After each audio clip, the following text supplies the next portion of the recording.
Hello, everybody. This is Professor Thompson here, and I just wanted to say hello, post a quick video announcement today that may not be so quick based on the number of things that I'm going to try and cover in this video message. I wanted to congratulate all of you for making it through almost 2 weeks now of the internet section that you're registered for. I really want to stress that if you're looking at this video and you're still enrolled in the class, I do not want you to drop the class. Make sure that you resist any urge to withdraw, not continue on in any way, shape, or form. I really want to make sure that you get through my course, that you finish this course, and that ultimately you're successful and you're happy that you stuck with it over the next 6 weeks. As many of you have done, you've submitted a variety of different questions, and I want to make sure that I answer some of those questions through this video so that everyone gets an opportunity to hear some of those answers.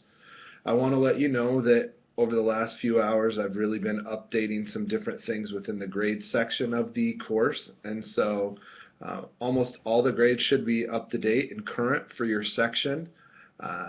All of your discussion board postings should have scores on them. You should notice that your quizzes are posted, everything's good to go, and if there's a question or concern, please email me and let me know, and I'll try and take care of that. But I want to really try and stay as current as I can within about a week of making sure that all of your scores are posted so that you can kind of track your own progress. Okay? Here's some of the things that you have asked and may want to know about. The first is due dates, and this is a question I got from many of you. For my internet course, I really am a lot more flexible on the due dates for some of the assignments. In fact, you can, I guess, fall a few weeks behind and still have an opportunity to catch yourself up. I really would discourage you from, procrastinating and waiting and waiting and waiting. But one of the things that I've quickly realized over my years of teaching is that sometimes life happens, and maybe you're putting in 40 hours a week at work this week, whereas you might normally only put in 20. So life happens. So I want you to know that for all of the discussion board postings and the quizzes and things like that, they're going to be left open. So, if something happens, you can go back and make sure that you finish some of those things. I would highly, highly discourage you from falling too far behind. The only real thing that is of a timely essence is your presentations, and making sure that you are preparing those presentations on time, that you're showing up to class on our designated dates to give those presentations, because those are essential for passing the course. So on the other stuff, do the best you can. The reason why I provide weekly tabs is really to keep you organized, and for those of you who like to manage your time well, like to keep up, you can go week by week and really keep yourself on schedule. For those of you who are really ambitious and you like to work ahead, you also have an opportunity to really progress yourself and kind of advance yourself so that you can do some readings ahead of time, you can take some quizzes ahead of time if you have kind of a freer week than normal and you want to work ahead. That works as well. So keep in mind, that's kind of my spiel on the due dates and the discussion boards and things like that. Another question that has come in, sorry, I'm going to reference my sheet here, is what are the self-assessments the PRCA and the PRPSA used for? Well, I gave you these two communication apprehension related measurement tools because I'm going to use those to determine the speaking order for the first round of presentations. I also think in a class where we're not meeting all the time face to face, it's good for me to understand some different ins and outs of your apprehension level. I did post a communication apprehension article for you to read.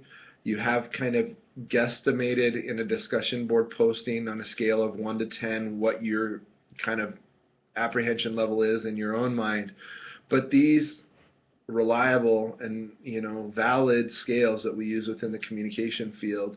Also give me a little bit of insight into some different contexts, and your apprehension related to those contexts. So I'm going to use those to determine a speaking order for the self-introduction presentations. And then, not to get too far ahead of myself, after I choose the speaking order for the self-introduction presentations on our first meeting date, you can then volunteer yourself in whatever order that you so choose for the Musical Me informative presentations. So that's kind of something with regard to what you can expect on day one. Next question I have from a few of you is, what needs to be on the PowerPoint? Remember, for your self-introduction presentation, you're required to have a very small, subtle PowerPoint. I would strongly encourage you to have this more picture-based than text-based, because it's about the object that you're using to then introduce yourself, or the objects, if you've chosen 3, to introduce yourself. It's not about the text on the slides, and it's really not about you reading to us in any way, shape, or form. You know yourself best, so a strong picture-based PowerPoint is what I would suggest. Now, if you choose one object, I would recommend 3 slides, and if you choose 3 objects for your speech, 3 different objects, I would recommend 5 slides. The first and last are going to be very simple and very basic. Your first slide would be the name of your presentation if you want to name it, or you could include even maybe your own name on there. But pretty basic, just so that the PowerPoint is up, it's working, you're ready to go. Then the next slide, or the next couple slides, if you've chosen 3 objects, would have pictures of whatever things you're using to introduce yourself. And then clearly, as you get into the body, your short body points of introducing yourself, we'll see those. The final slide is just kind of like a conclusion slide. It can actually even be left blank, but the reason being is we don't want to be looking at whatever your third object was, or whatever your object was, and kind of this picture to distract us as an audience when you're actually going into the conclusion, summarizing and wrapping up your final thoughts of your presentation. We want a really kind of clean, finished look to it. And so therefore the blank slide or whatnot would suffice for the final slide. Okay? Now remember that I do need a printout of your PowerPoint the day of your presentation, so you can just bring that with you. And if you want to save paper, you can put all the PowerPoint individual slides onto one page, or if you wanted to, you can print out each individual slide on one page, but that's whatever you want to do. Okay, then we're going to take a short break on day 1 after we do all the self-introductions, and then we're going to jump into the Musical Me presentations. These are informative presentations. For this speech, the first time we get together, I need a printout of your outline, only your outline. That's all I'm really expecting. In your chapter readings, there was information on outlining, really how much information should be included on your outlines, general formats, things like that. So make sure you refer and use your textbook as a resource to help prepare for these speeches. And so I'll be looking for a printout that you can hand to me right before we do the Musical Me introduction, or Musical Me informative speeches in class. Remember as well to bring your jump drive, your USB drive, something that you can store video on that will put into the the USB drive of the computer, and your presentations will be recorded, and then you have self-assessments that you will then be asked to complete based on that recording. Now relax, it's just a camera. There's no need to get nervous. The camera doesn't have emotion, feelings. It's not going to be judging you. So just relax. It's really an educational tool that's very, very helpful so that you can be an audience member to your presentation. So don't forget that jump drive on the day of your presentations. And I mentioned that in the syllabus as well. Okay. Another question that has come in is about turning your song lyrics in. I do need your song lyrics.